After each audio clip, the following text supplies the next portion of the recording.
कहानी की शुरुआत होती है बिग हॉर्न रिज मोंटाना नाम की एक शहर से, जहां पर एक बूढ़ी औरत रहती थी जिसका नाम एलन कोल था। वो फार्मेसी में अपनी बीमारी के लिए कुछ दवाइयां लेती है। जिसके बाद वो एक छोटे से स्टोर से कुछ बियर के बॉक्सेस खरीद लेती है। पास ही में शहर का लोकल शरीफ जिसका नाम विंस्टन था, वो एबिगेल कॉकरन नाम की एक जवान लड़की को पकड़ लेता है, क्योंकि उसने उसी स्टोर से कई चॉकलेट बार्स और बीफ जर्की के कुछ पैकेट्स चुरा लिए थे। एबिगेल के पिता की कुछ दिन पहले नशे में डूबकर मौत हो गई थी, और अब जब उसकी कोई फैमिली बची नहीं थी, एबिगेल उस टाउन को हमेशा के लिए छोड़कर जाने का प्लान कर रही थी। मगर उसके पास पैसे नहीं थे और जाने को कोई जगह नहीं थी। उसने सफर के लिए कुछ चीजें उस स्टोर से खाने के लिए चुरा ली थी। मगर उसे अरेस्ट करने के बजाय विंस्टन को उस पर दया आ जाती है और उसे चेतावनी देकर जाने देता है। जिसके बाद वो अपने डेप्यूटी इंस्पेक्टर जिसका नाम हेनरी था, उसे एबिगेल को शहर के किनारे तक छोड़कर जाने का ऑर्डर दे देता है। रास्ते में हेनरी एबिगेल से बात करने की कोशिश करता है, लेकिन एबिगेल उसे कुछ नहीं बताती। आखिरकार वो उसे एक पेट्रोल स्टेशन के पास छोड़कर चला जाता है। पेट्रोल स्टेशन के अंदर काइल और डाउनी नाम के दो आदमी एबिगेल को लिफ्ट मांगते हुए देख लेते हैं। जिसके बाद वो उसके पास आते हैं और उसे लिफ्ट देने की बात करते हैं, लेकिन एबिगेल उनके साथ जाने से मना कर देती है। वो दोनों आदमी जिद करते हैं और उसे बहुत ज्यादा डर लग जाता है। पास ही में एलन उन्हें दोनों को देख रही थी। वो जल्दी से उनके बीच में आ जाती है और एबिगेल से अपनी गाड़ी में बैठ जाने को कह देती है। एबिगेल उसकी मदद ले लेती है, लेकिन काइल और डाउनी उन्हें रोकने की कोशिश करते हैं। तभी एलन जल्दी से उन दोनों आदमियों को मारकर नीचे गिरा देती है।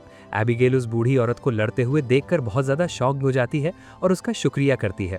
घर तक जाने के दौरान एलन को पता चलता है कि एबिगेल मेक्सिको जाने की कोशिश कर रही है। एबिगेल कहती है कि वो हमेशा से माचू पिचू देखना चाहती थी। तभी एलन उसे सही करते हुए बताती है कि माचू पिचू पेरू में है, मेक्सिको में नहीं। हाईवे पर एबिगेल को छोड़ने के बजाय एलन उसे अपने घर पर वापस ले आती है। वो घर एक कंस्ट्रक्शन हो रही जगह के पास में ही था।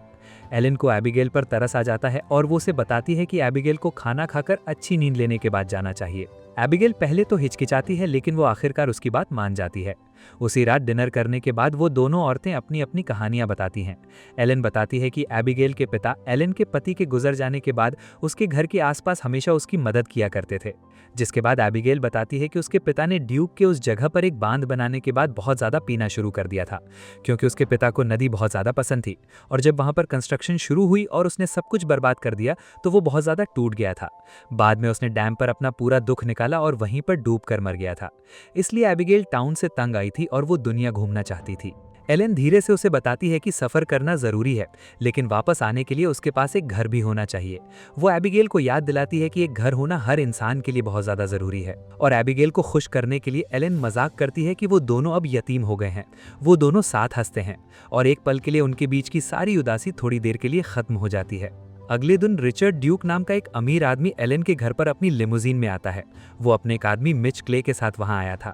जब वो दोनों वहां पहुंचते हैं, ड्यूक एलन पर उसका घर बेचने के लिए प्रेशर बनाता है। वो उसे बताता है कि उसकी जमीन उसके नए रिजॉर्ट प्रोजेक्ट के लिए अच्छी जगह है। तभी ड्यूक एलन को एक बहुत बड़ा अमाउंट देने की ऑफर करता है। वो ये भी बताता है कि वो ड्यूक के रियल एस्टेट में कोई भी प्रॉपर्टी अपने लिए ले सकती है, और वो उसे लाइफ टाइम वीआईपी मेंबरशिप का वादा भी करता है। लेकिन एलन खामोशी से सारी चीजों को मना कर देती है। ड्यूक यूज और जोर देने की कोशिश करता है, लेकिन एलन साफ कर देती है कि जब तक वो जिंदा है उसका घर किसी भी कीमत पर बेचने के लिए वो नहीं मानेगी। गुस्से में ड्यूक वापस अपनी लिमोजीन की तरफ जाता है। अंदर जाने के बाद वो मिच को ऑर्डर देता है कि एलन को किसी तरह उसके घर से निकालो, चाहे उसके लिए मिच को कुछ भी करना पड़े। बाद में उसी रात एलन चुपके से एबिगेल के बैग में उसके सफर के लिए कुछ चीजें भर देती है। वो उसे हिफाजत करने के लिए एक चाकू भी देती है। जिसके बाद एलन एबिगेल को होशियार और खुद को संभाल कर सफर करने को कह देती है। एबिगेल उसकी इन बातों से बहुत ज्यादा खुश हो जाती है और उसका शुक्रिया करती है।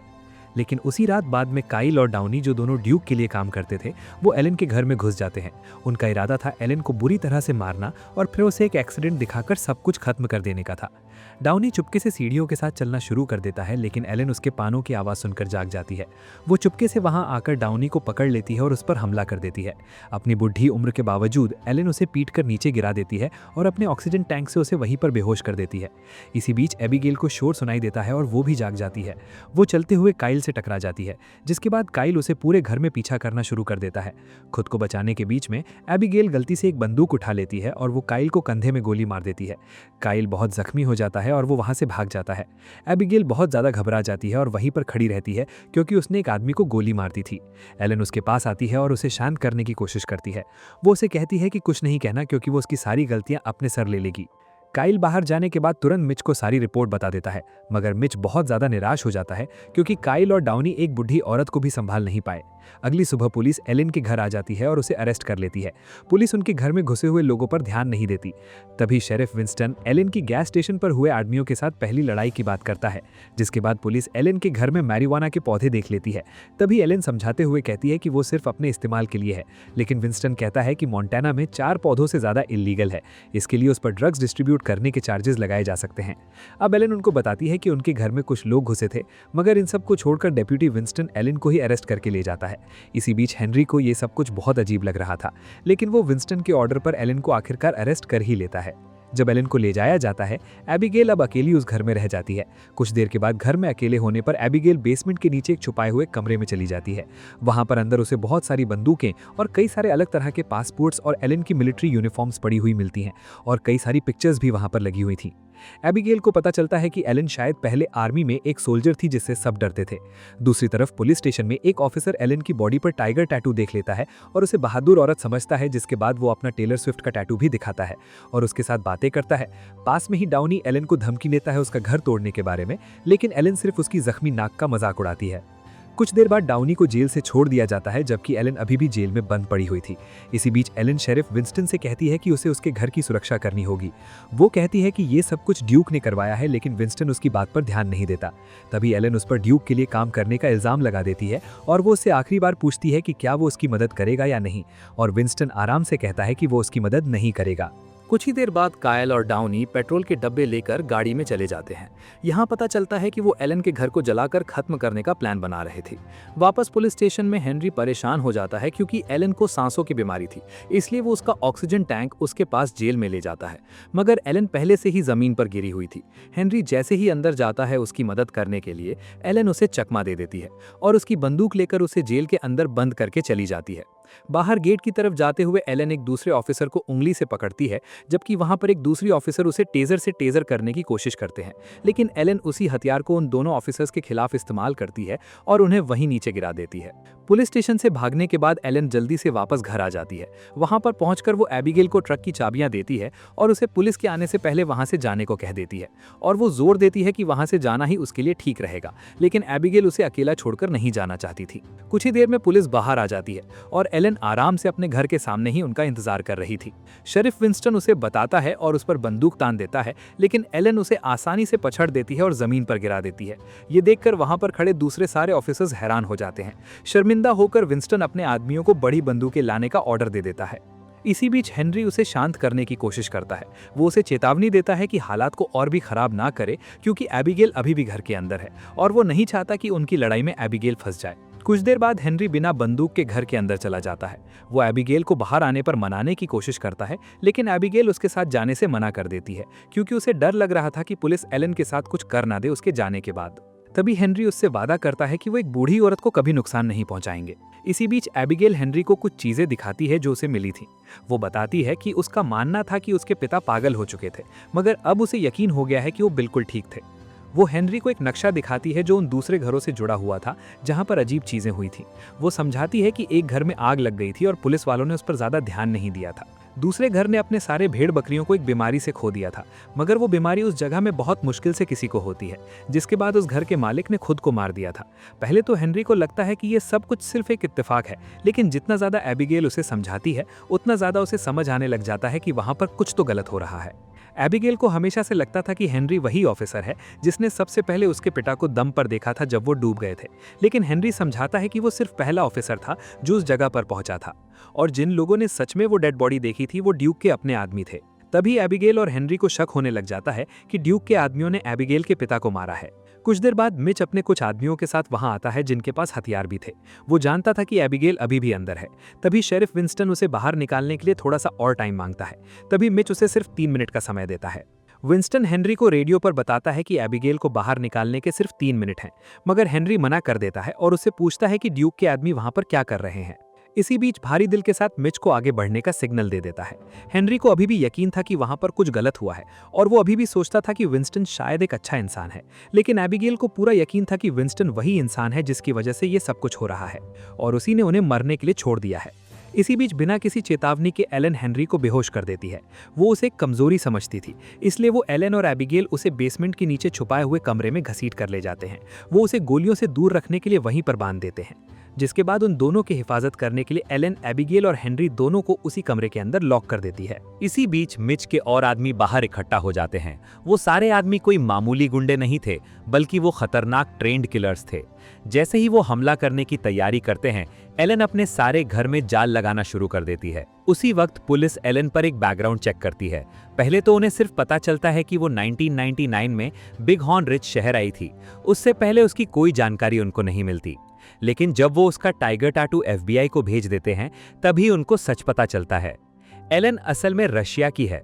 वो एक KGB एजेंट हुआ करती थी जिसका नाम स्वॉर्ड एंड शील्ड हुआ करता था, जिसका मतलब था एलन सिर्फ लड़ना नहीं जानती थी, वो पेशे से लोगों को मारा करती थी अपने पहले वाले काम में। कुछ देर बाद जैसे ही वो खतरनाक किलर्स घर के पीछे वाली जगह से करीब आते जाते हैं, डाउनी को कई सारे प्रैक्टिस टारगेट वाले पुतले मिलते हैं और हर एक शॉट डेड सेंटर में लगा हुआ था। ये देखकर उसे समझ आ जाता है कि एलन कोई मामूली इंसान नहीं है और इसलिए वो घबरा जाता है।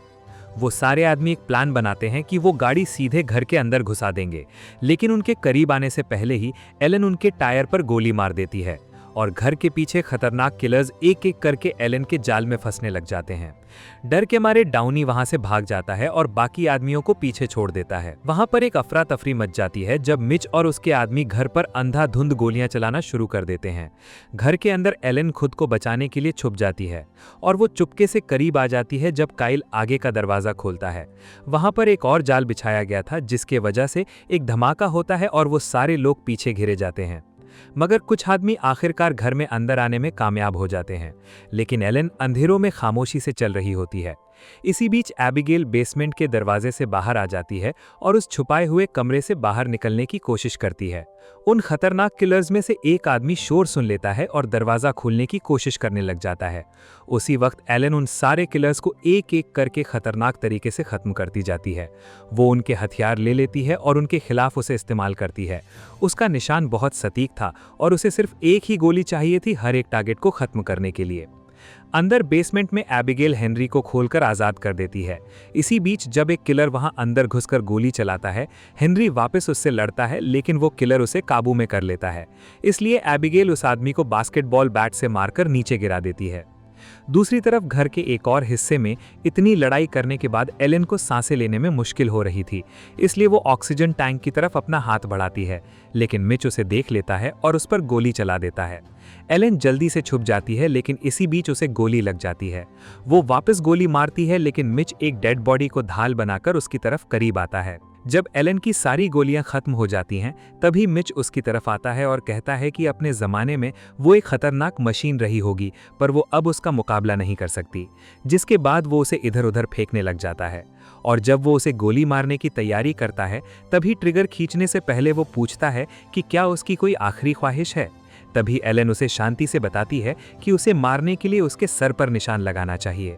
जैसे ही मिच पीछे मुड़ता है, तभी हेनरी सीधे अपनी बंदूक उस पर तान देता है। थोड़ी देर बाद एलन, एबिगेल और हेनरी मिच को बांध देते हैं और उससे पूछताछ शुरू करते हैं। वो पूछते हैं कि ड्यूक एलन को अब क्यों मारना चाहता है, जबकि इसी पीढ़ी के 1 साल से भी कम में उसकी प्रॉपर्टी सारी जब्त हो जाएगी। तभी मिच उन्हें सब बताता है कि ड्यूक का कुछ खतरनाक लोगों से बिजनेस है और उसे उन्हें बहुत सारे पैसे देने हैं। अगर वो अगले साल तक रिजॉर्ट बनाना खत्म नहीं कर पाया तो वो लोग उसे मार देंगे, इसलिए वो एलन को तुरंत उसके घर से हटाना चाहता है। इसी बीच एलन की बीमारी तेज होने लगी थी और उसे अपनी दवाइयां चाहिए थी।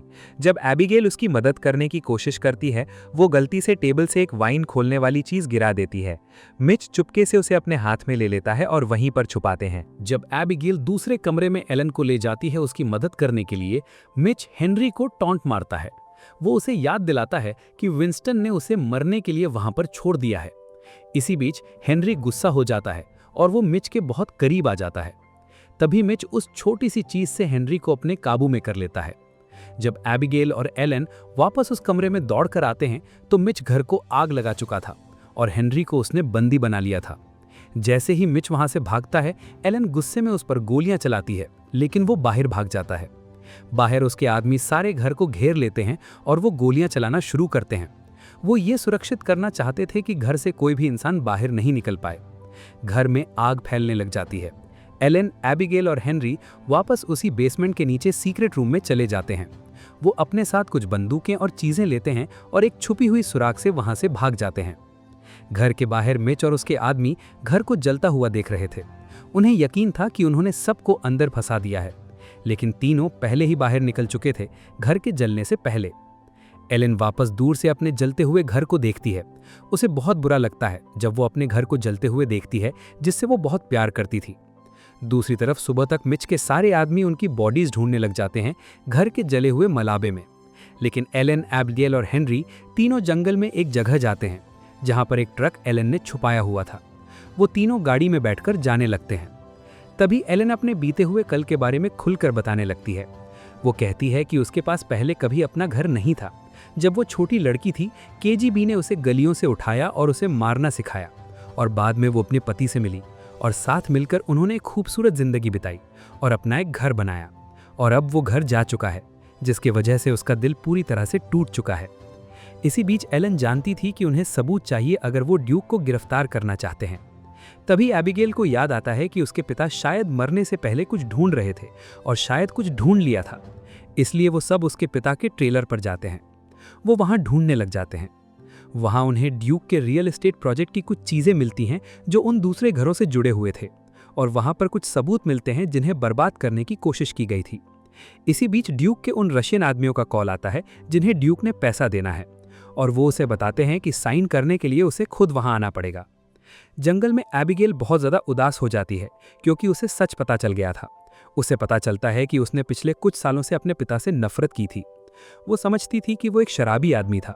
उसने भी अपने पिता को छोड़ दिया था और दूसरों की तरह उसे एक बुरा इंसान समझा। लेकिन अब वो जानती थी कि वो शुरू से ही सही था। वो पागल नहीं था और ड्यूक ने ही उसे पानी में डुबोकर मार डाला था। अब एबिगेल और एलेन चाहती थी कि वो ड्यूक से उन सारी चीज़ों का बदला लें। इसी बीच हेनरी शेरिफ विंस्टन से मिलने जाता है। वो उसे बताता है कि स्टेट पुलिस उसे अरेस्ट करने के लिए रास्ते में आ रही है। उस रात ड्यूक को पता चलता है कि एलेन अभी भी जिंदा है। कुछ देर बाद ड्यूक के घर की लाइट्स चली जाती हैं और उसके गार्ड्स एक एक करके मरने लग जाते हैं। एलेन अंधेरों में एक भूत की तरह घूमती है और वो खामोशी से खतरनाक तरीके के साथ उन पर हमला कर देती है। इसी बीच डाउनी ड्यूक को एक अलमारी में छुपा लेता है और उसे बंदूक दे देता है। फिर डाउनी वहां पर खड़ा हो जाता है। वो बहुत घबराया हुआ था, मगर अब उसके पास जो भी आने वाला था वो उसका मुकाबला करना चाहता था। उसी वक्त एबिगेल जाकर उस बांध पर कुछ बॉम्ब्स लगा देती है। जब वो ये सब कुछ कर रही होती है, काइल अचानक उसे देख लेता है। वो उसे बताता है कि वो वही इंसान है जिसने उसके पिता को मारा था। इसके बाद वो एबिगेल पर हमला कर देता है और उसे मारने लग जाता है। इसी बीच वो उससे बातें भी कर रहा था, लेकिन एबिगेल चुपके से वो चाकू निकालती है जो एलन ने उसे दिया था। वो उसे कई बार काइल के पेट में घुसाती है और उसे वहीं पर मरने के लिए छोड़ देती है। दूसरी तरफ ड्यूक के घर पर सारे गार्ड्स मर चुके थे और इसी बीच कोई उसकी अलमारी के पास आ रहा था। ड्यूक घबरा जाता है और वो अंधाधुंध गोलियां चलाना शुरू कर देता है। इसके बाद एलन धीरे से उसकी अलमारी खोलती है और अपनी बंदूक उस पर तान देती है। ड्यूक को लग रहा था कि एलन उसे वहां मारने आई है, लेकिन एलन उसे बताती है कि वो उसके लिए नहीं आई है, वो मिच के लिए वहां पर आई है। जब मिच वहां पर आता है, एलन उसे साफ कर देती है कि ये उनकी पर्सनल लगाई है, क्योंकि उसने उसका घर जला दिया था। वो एक ही बार में उसे हाथ में गोली मार देती है, जिससे उसकी बंदूक गिर जाती है। तभी मिच उसे आदमियों की तरह लड़ने के लिए चैलेंज कर देता है और एलन उसकी ये बात मान जाती है। पहले मिच उस पर भारी पड़ रहा था, लेकिन एलन उसकी एक आंख निकाल लेती है।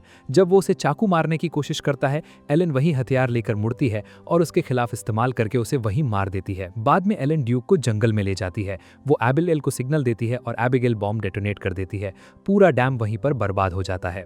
तभी ड्यूक एलन को गालियां देने लग जाता है, लेकिन फिर वहां पर वो सारे रशियन आदमी आ जाते हैं उन पेपर्स को साइन करने के लिए। वो तुरंत एलन को देखकर पहचान जाते हैं और उसे इज्जत देते हैं। जैसे ही एलन उनसे रशियन में बात करती है, ड्यूक मुस्कुराता है। वो सोच रहा था कि वो आदमी अभी एलन को मार देंगे, लेकिन सच कुछ और था। तभी एलन रशियन आदमियों को ड्यूक को ले जाने देती है। वो जानती थी कि उसके साथ अब क्या होने वाला है। कुछ ही देर बाद एबिगेल एक न्यूज़पेपर पढ़ती है। इसमें रिपोर्ट आई थी कि ड्यूक कई महीनों से अभी भी लापता है। हेनरी को अब उस टाउन का शेरिफ बना दिया गया था। वो एलन के पास उसकी दवाइयां लेकर आता है। जाने से पहले एबिगेल और हेनरी एक दूसरे को खुशी से गुड बाय करते हैं। आखिर में एलन और एबिगेल साथ में टाउन छोड़ने की तैयारी करते हैं। एबिगेल के पिता का ट्रेलर लेकर वो आखिरकार माचू पिचू देखने के लिए अपने सफर पर निकल जाते हैं और इसी के साथ कहानी यहाँ पर खत्म हो जाती है। अगर ये वीडियो पसंद आई हो तो लाइक कर देना, चैनल को सब्सक्राइब कर देना। मिलते हैं अगली वीडियो में।